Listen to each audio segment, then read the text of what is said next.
ఓం నమో వెంకటేశాయ. శ్రీ గురుభ్యో నమ. మానవుడు పరిపూర్ణతను సాధించాలంటే భగవంతుడి యొక్క తత్వాన్ని, పరమాత్మ తత్వాన్ని తెలుసుకోవాలి అని అనుకున్నాము.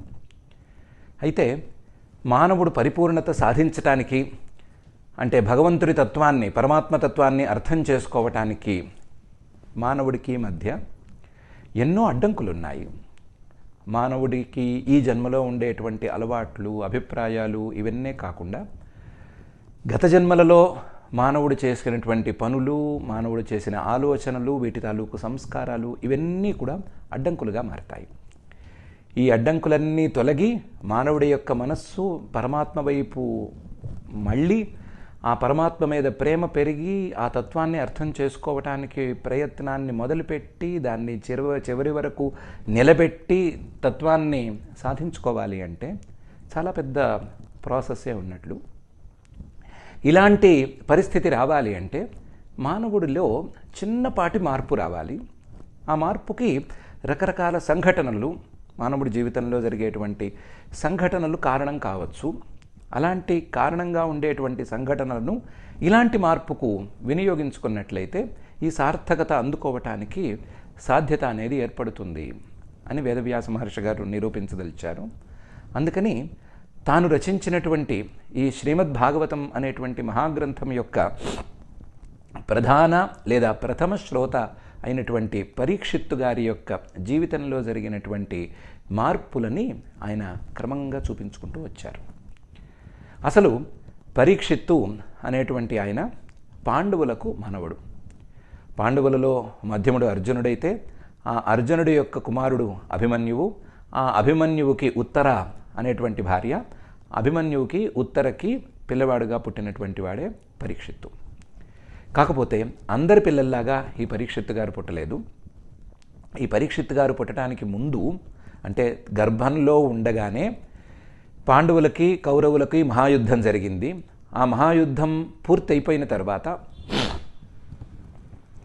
మహాయుద్ధం చివరి దశల్లో కానీ ఏమైనా అనుకోవచ్చు, అశ్వత్థామ అనేటువంటి కౌరవ వీరుడు ఒక బ్రహ్మశిరో నామక అస్త్రం, బ్రహ్మశిర అని దానికి పేరు, ఆ పేరు కలిగినటువంటి అస్త్రాన్ని అపాండవం భవతు అని చెప్పి మంత్రప్రయోగం చేసి విసిరేశాడు.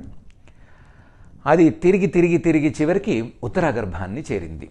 ఉత్తరాగర్భంలో ఉండేటువంటి ఈ నలుసు మీద ఆ బ్రహ్మాస్త్రం పడింది. అలా పడ్డప్పుడు ఇక మీద పాండవుల యొక్క సంతతి ఏమీ మిగలదు అనేటువంటి పరిస్థితి వచ్చినప్పుడు శ్రీకృష్ణ పరమాత్మ పూనుకుని ఈ నలుసుని రక్షించాడు. తన యొక్క సుదర్శన చక్రాన్ని అడ్డం పెట్టి తానే అక్కడ ఒక దివ్యమైన రూపంలో తిరుగుతూ ఈ బాలుణ్ణి రక్షించాడు. అస్త్రం యొక్క ధాటి బాలుడికి తగలకుండా, గర్భస్థ శిశువుకి తగలకుండా రక్షించాడు. రక్షించి పాండవుల యొక్క వంశాన్ని నిలబెట్టాడు. నిలబెట్టగా పుట్టినటువంటి వాడే పరీక్షిత్తు. ఇతని యొక్క పేర్లు, రకరకాల పేర్లు ఉన్నాయి. విష్ణురాతుడు, దేవరాతుడు అనే రకరకాల పేర్లు ఉన్నాయి. పరీక్షిత్తు అనే పేరు మనకు చాలా ప్రసిద్ధమైనటువంటి పేరు. ఈ పరీక్షిత్తు గారు పుట్టేసరికి ఈ యుద్ధం సమాప్తమైపోయింది. యుద్ధం సమాప్తమైనటువంటి ఈ దశల్లో తమ వంశాన్ని నిలబెట్టినందుకు శ్రీకృష్ణుణ్ణి కుంతీదేవి చాలా చక్కటి మాటలతో, మనందరము విని ఆలోచించదగినటువంటి మాటలతో స్తుతి చేసింది. ఆ కుంతీదేవి స్తుతి చేసిన తర్వాత ఈ పాండవులందరూ కలిసి భీష్ముడి దగ్గరికి వెళ్ళారు. ఆయన అప్పటికి అంపశయ్య మీద ఉత్తరాయణం రాక కోసం ప్రతీక్షిస్తూ కూర్చున్నాడు. ఉత్తరాయణం రాక అనేది ఆయనకేం పెద్ద విశేషం కాదు. తన తండ్రి గారు ఇచ్చినటువంటి స్వచ్ఛంద మరణాన్ని అందరికీ చాటి చెప్పాలి అనేది ఆయన లక్ష్యం. ఆ లక్ష్యం కోసం, ఆ లక్ష్య సాధన కోసం ఆయన ప్రతీక్షిస్తున్నాడు. ఆయన దగ్గరికి వెళ్ళి రకరకాల ధర్మాలను ఆయన నోటి ద్వారా విన్నారు. విన్న తర్వాత ఉత్తరాయణం ప్రవేశించింది. ఇక నేను మా తండ్రి గారి యొక్క స్వచ్ఛంద మరణ వరాన్ని అందరికీ చాటి చెప్పటం పూర్తయిపోయింది అని భీష్మాచార్యుడు అనుకున్న తర్వాత తన చివరి ఘడియలలో శ్రీకృష్ణ పరమాత్మని ఎదురుగా ఉంచుకుని ఆయన్ని పరమతత్వ రూపంగా భావిస్తూ, ఆ పరమతత్వం యొక్క సగుణ రూపంగా ఈ శ్రీకృష్ణ పరమాత్మ యొక్క రూపాన్ని కూడా భావిస్తూ చక్కటి స్తుతి చేసి తన జీవితాన్ని చాలించాడు. అప్పటికి భీష్మాచార్యుడు అనేటువంటి ఆయన అంకం పూర్తయింది. ఆ తర్వాత పాండవులు కూడా కొంతకాలం పాటు రాజ్యం చేసి మహాప్రస్థానానికి వెళ్ళారు. సో వాళ్ళ యొక్క అంకం కూడా పూర్తయింది. ఈ భీష్మాచార్యుడికి పాండవుడికి మధ్యలో ఉండేటువంటి ధృతరాష్ట్రుడు, గాంధారి, కుంతి వీళ్ళందరూ కూడా వాళ్ళ కాలం పూర్తవుతంతో వాళ్ళు కూడా పరమపదించారు. వాళ్ళ అంకం పూర్తయిపోయింది. వీళ్ళందరి కాలాలు పూర్తయిన తర్వాత పరీక్షిత్తు గారికి రాజ్యం అనేది లభించింది. అప్పటికి ఈయన మహావీరుడు, మహాధార్మికుడు, చాలా గొప్పవాడు, ధర్మనిష్ట కలవాడు అనేటువంటి పేరు వచ్చింది. ఆ పేరుతో ఈయన రాజ్యానికి ఎక్కటం అనేది జరిగింది. ఆయన జన్మ చాలా గొప్ప జన్మ. అందరి జన్మల్లాగానే మంచి జన్మ. అందరి జన్మల్లోనూ గర్భస్థ శిశువుగా ఉన్నప్పుడు రక్షించవలసినటువంటి పరిస్థితి ఉండనే ఉంటుంది. ఈయనది కొంచెం డ్రమటిక్గా ఉంది. అంటే పెద్ద అస్త్రం, అది దాడి చేయటం అనేటువంటి అంశం ఈయనలో ఉంది.